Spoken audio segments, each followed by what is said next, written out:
sort of a process of from the moment you walk into the hangar and you start to do things, you're starting to get yourself into that zone. Things are starting to drop away.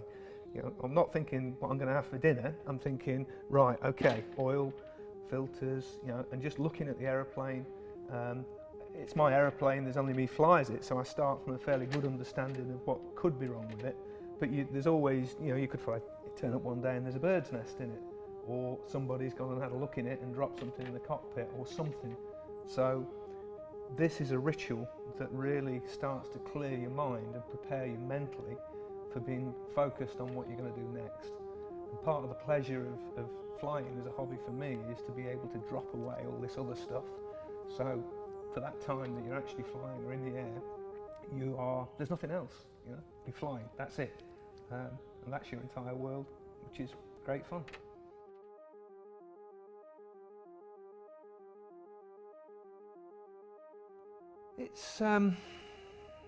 It's one of those things that I don't think you could really understand it unless you've actually done it.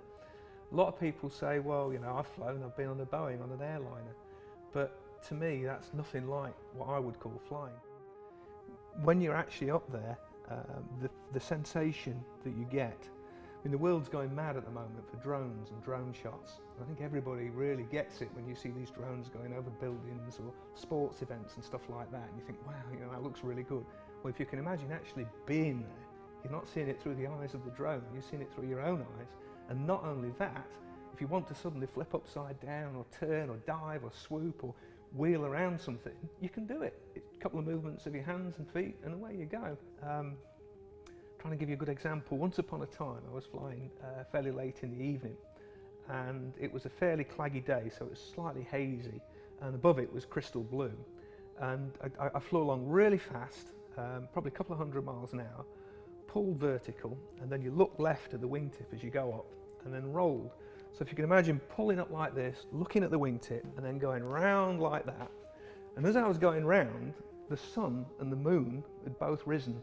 So, and I sort of punched out the bottom of this haze at the bottom, just like a dolphin coming out of the water, and did a couple of rotations, and it was sun, moon, sun, moon, sun, moon, stop, oh, boom, back down again, and then you like the fish going back into the water again, and it's just absolutely magical, absolutely. The memory stays with you forever, fantastic. You don't need many moments like that before you, whatever money you've got and whatever you want to do, it's on aeroplanes, you know, it's addictive.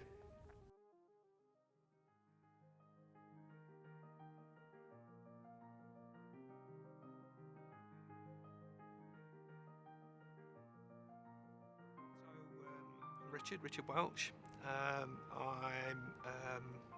52.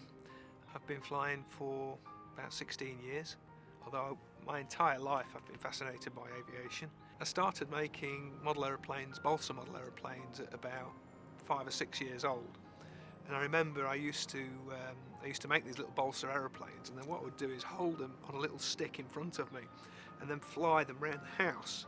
And I think that's where the sort of dream of flying comes from. And you know, you go around the kitchen and sort of fly it over the teapot and think, oh yeah, loop, kitchen table, wow, look at this is fantastic, down we go, and so on.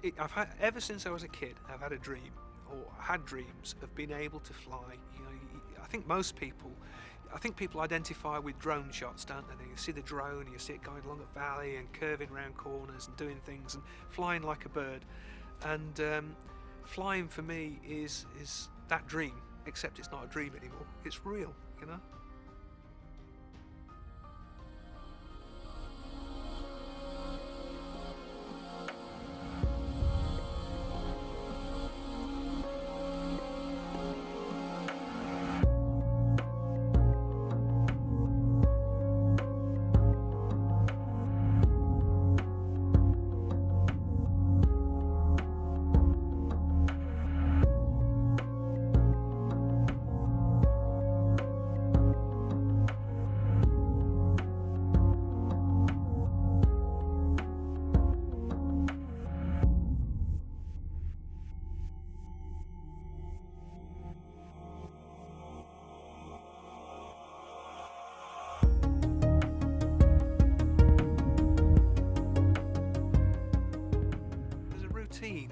you sort of, you know, you've got to remember your kit, but what you're doing is you're getting yourself into a mental place.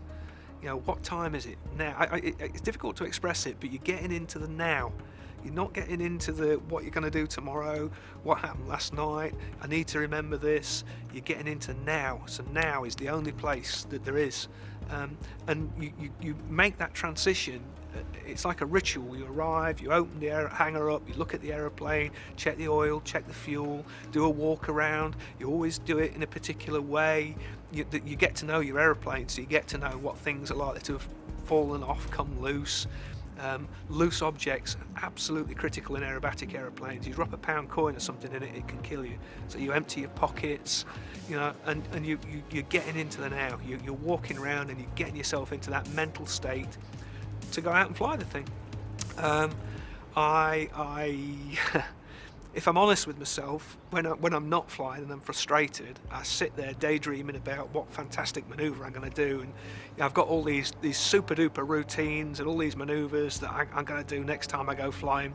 And I always laugh at myself because I arrive thinking, yeah, I'm going to do a triple negative flick with an inverted flat spin and all this, that and the other.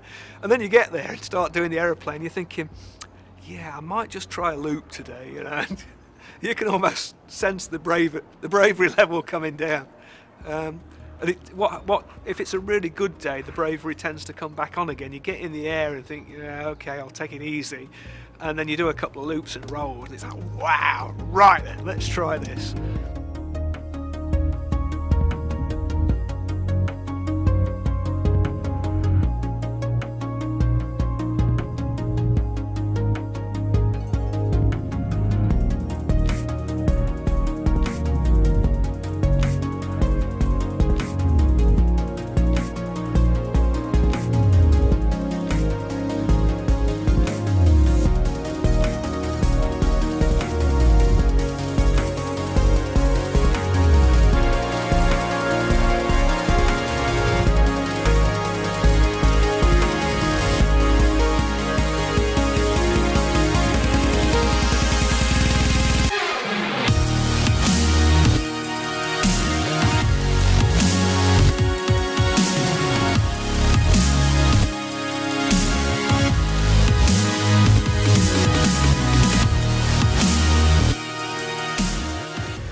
She's a nice aeroplane. She's a lovely aeroplane. Of course she's a lovely aeroplane.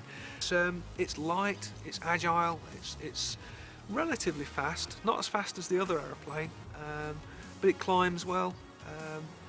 It's effortless. The forces on the stick and everything, they're so light. I mean, you can just use 2 fingers. You know, there's no sort of real heavy-handed grunting and gritting of teeth. Very small aeroplane. It's 15.5 foot long, and the wingspan's 17 feet. So, you know, it's a tiny aeroplane. The other thing about them as well is that the very first pit special to fly was in 1945. So this year it's the 70th anniversary of the first pit special. Yeah, it's you think, well, you know, okay, it's a vintage aeroplane like a Tiger Moth, but pit specials have won more aerobatic competitions than any other make of aeroplane. They've always been a very good aeroplane for up to sort of mid-level, just slightly ahead of mid-level aerobatics.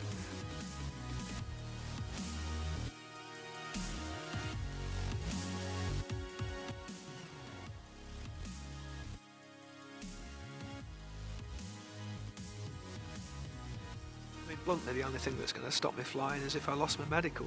And you know, you talk about stopping flying, but for me, it's more about what other things I'd like to fly. You know, what more flying can I do? Seaplanes, hang gliders, riding a Spitfire, wind tunnel, skydiving. For me, that's like a form of flying.